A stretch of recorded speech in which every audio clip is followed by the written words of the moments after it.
Do you want to add a doorbell to your Minecraft build, but you don't want it to be the same boring thing that everyone else is using? Well, stick around and I'll show you 5 different designs to make your own custom Minecraft doorbell. So you might be skeptical as to what could make a doorbell an interesting build in Minecraft, but stick around and look at these designs and you be the judge. So first off, this isn't really included as a build, it's pretty basic. Just get a bell, put it there, ring it as much as you want. This build here is a little bit more in depth using some redstone and some note blocks. This build is the same concept as that one, but instead of a button, we're gonna use pressure plate. And we're just gonna skip these two for a moment. I think they're the most interesting builds, and we have this one here. As you can tell, it's a little bit more of a bulky build, and this uses a tripwire. But as you can hear, we did not use note blocks. This is a similar design as the original over there with the bell, but maybe with a bit overbuilt mechanism for operation. These two builds, as you can see, don't have any obvious triggering mechanism. So for this one, it's a bit more of a alarm perhaps than a doorbell, but using a observer block, you can get notified anytime someone opens your door.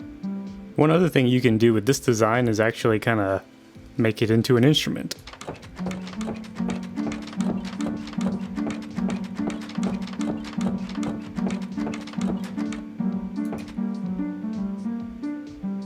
And finally, this is probably my favorite design. This is the motion activated doorbell.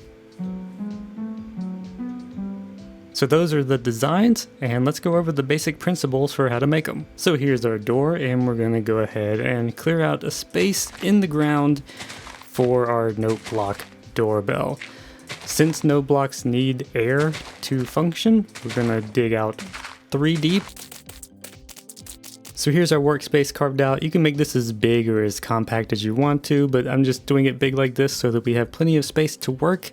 And basically all I'm gonna do is place some note blocks down. Then I'm just gonna figure out where my triggering mechanism is gonna be. Let's just say this middle block here.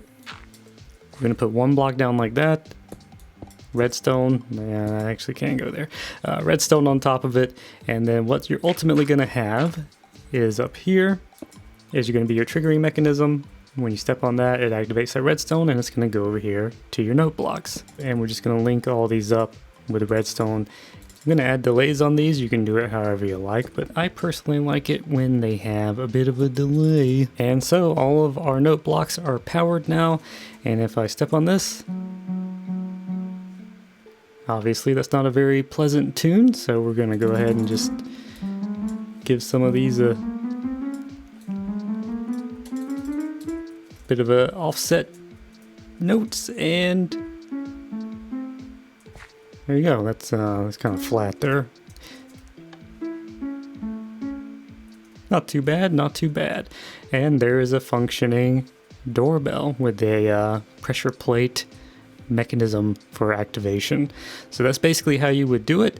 But how do you do the old motion activated one? This is my favorite. Okay, so we're just gonna modify this build for our motion sensing doorbell.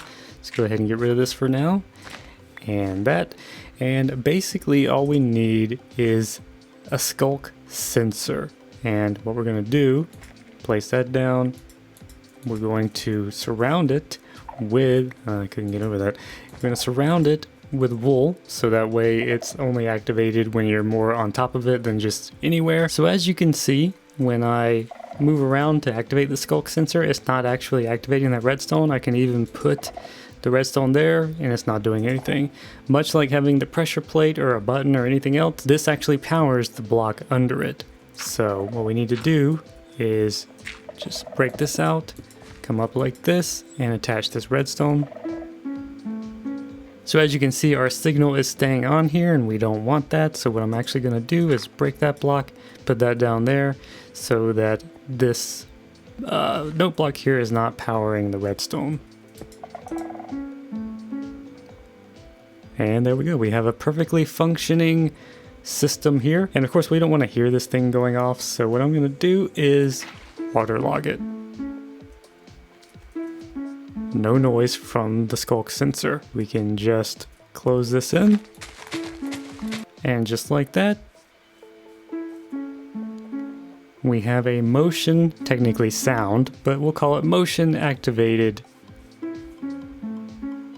doorbell. And you can't hear the skulk sensor or anything. All you hear is our glorious little doorbell. So those are technically 6, but I'll call it 5 designs for doorbells. If you want to see how I did these other ones, I'll just go ahead and show you the setup in here. This is our observer system here. It's just an observer pointed up, comes down, hits the redstone. Same situation that we had over there that we built. Basically same thing for all of these. The most unique one is probably this one.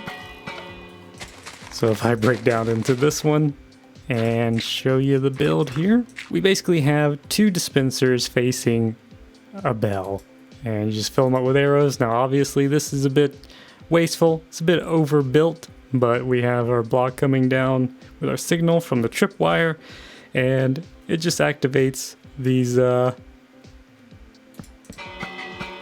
of course you could just put a bell here and it would basically do the same thing. The redstone signal actually activates the bell, and you could come over here and just give something a delay like that, and then you would get double sounds just like that. So that's another way you can do it. I guess you could potentially have up to 4, at least 3 different signals coming in to ding the bell several times.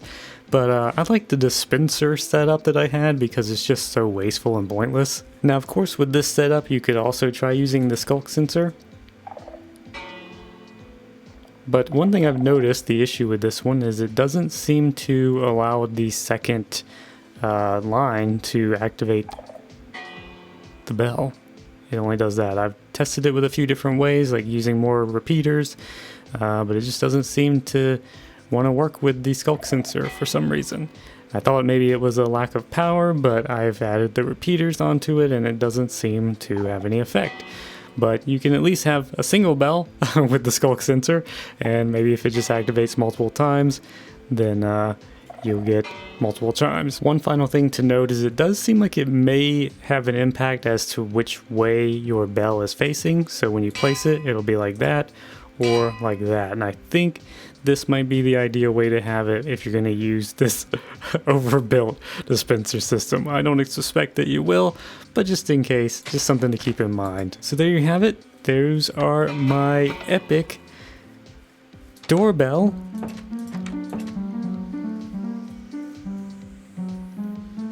designs.